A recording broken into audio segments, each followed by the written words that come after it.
ب 5/11/89 استفاء اللبنانيين على فسحة أمل تمثلت بانتخاب روني معوض رئيسا لجمهورية لبنان. وفسحة الأمل هذه كانت مبررة جدا نظرا للأوضاع المأساوية اللي كانوا عم بيعيشوها اللبنانيين من جراء حرب ما يسمى حرب التحرير. طبعا المعاني السياسية لانتخاب روني معوض كانت واضحة. أولا وضع حد للحرب الأهلية من خلال اتفاق الطائف. اثنين عودة لبنان إلى دائرة الاهتمام الدولي والعربي، لأنه اتفاق الطائف كان نتيجة المساعي الدولية بالتحديد الأمريكية مع المجتمع العربي. وثلاثة الانطلاقة بلبنان بعملية بناء الدولة اللي كان مطلب جميع اللبنانيين مسلمين ومسيحيين. من وقف في مواجهة انتخاب روني معوض آنذاك كان يريد أولا أن يخرج لبنان من دائرة الاهتمام العربي والدولي. الرهان كان وقت العالم كله كان ضد صدام حسين، كان الرهان عند فريق من المسيحيين بأنه إذا تحالفوا مع صدام حسين عندهم القدرة على أنه يوقفوا بوجه العالم، أي الانسلاخ عن المجتمع العربي والتقارب من مركز نفوذ عربي واحد يلي كان يمثله النظام العراقي بزعامة صدام حسين. اثنين كان في رفض للشراكة الإسلامية المسيحية بدليل أنهم رفضوا اتفاق الطائف تحت عنوان بأنه اتفاق الطائف كان محدد إجحاف معين لصالح المسلمين على حساب المسيحيين. ثلاثة طبعا النزاعات الشخصية والخاصة، ومن كان يريد أن يكون هو رئيسا لجمهورية لبنان رفض انتخاب روني معوض. الأساس هو بأن روني معوض ارتكز على مسألة بناء الدولة بلبنان وليس بناء الدويلات بلبنان. اتفاق الطائف الذي أتى بنتيجة تفاهم عربي أمريكي لبناني كان يريد أن يضع حدا للحرب الأهلية في لبنان، وأن تكون مرجعية الدولة اللبنانية هي مرجعية الجميع، ليس فقط مرجعية فريق من اللبنانيين. بقي معلق هذا المشروع، أي مشروع روني معوض وتنفيذ اتفاق الطائف بنسخته الأولى، خاصة من بعد اغتيال روني معوض ب 22/11/89.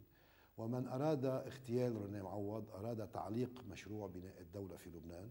وبدلا أن يكون هناك اتفاق طائف بمصالحة المجتمع الدولي والعالم العربي، أتى اتفاق الطائف بوصاية سورية مباشرة وبطبعا تسهيل أمريكي آنذاك، بأنه بدل من أنه نتعاطى مع اللبنانيين بنفرق نتعاطى مع المرجعية السورية اللي هي بتعرف كيف بدها تتعاطى مع اللبنانيين. بقي هذا المشروع معلق، ورغم الجهود اللي قام فيها رفيق الحريري وغير رفيق الحريري من شخصيات وطنية بلبنان، لم يستطيع اللبنانيون خلال مرحلة وضع يد سورية على لبنان بناء الدولة بلبنان.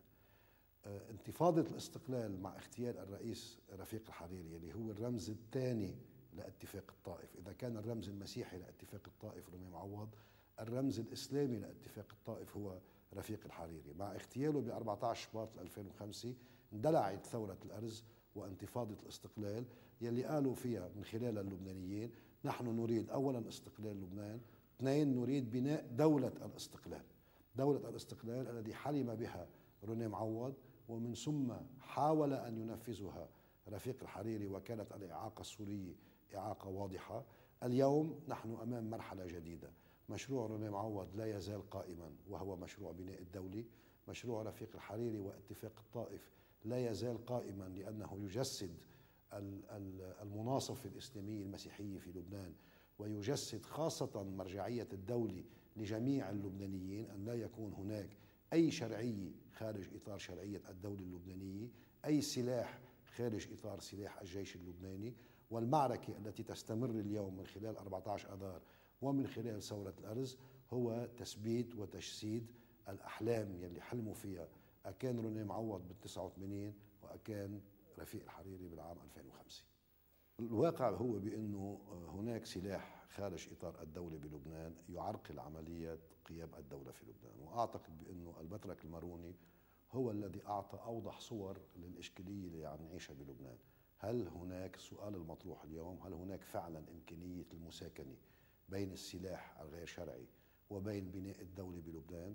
هل فقط الدولة بلبنان رئيسا وحكومة ومجلس نواب صلاحياتهم هي صلاحيات الماء والكهرباء والهاتف والإنماء، أما الأمور الكبرى هي متروكة على جنب، وفقط في فريق من اللبنانيين عنده القدرة وعنده الصلاحية أنه هو يتعاطى فيها؟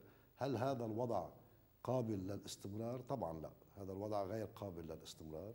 ومن هنا طرحت 14 أذار إمكانية الحوار من ضمن حكومة وفاق وطني للفريق الذي لا يزال يتشبث بعملية امتلاكه للسلاح، بأنه المتغيرات الإقليمية ما تقوم به سوريا من تحولات يفرض على اللبنان واللبنانيين أن يكونوا جسما واحدا في مواجهة كل هذه المتغيرات، بدلا من أن يدفع فريقا من اللبنانيين الذي يمتلك السلاح ثمن غالي جدا في حال هذه المتغيرات أدت إلى نتائج فصلت سوريا عن إيران. بدلا من هذا الفريق أنه يدفع ثمن كبير وأن يدخل لبنان في حرب مذهبية وفي عنف وفي اقتتال داخلي، قامت 14 أذار بمبادرة مد اليد إلى هذا الفريق، وللقول الدولة اللبنانية هي التي تحمي الجميع، وليس سلاح فريق من اللبنانيين يحمي فريق من هؤلاء اللبنانيين. في الحرب الأهلية المسيحيين رفعوا شعار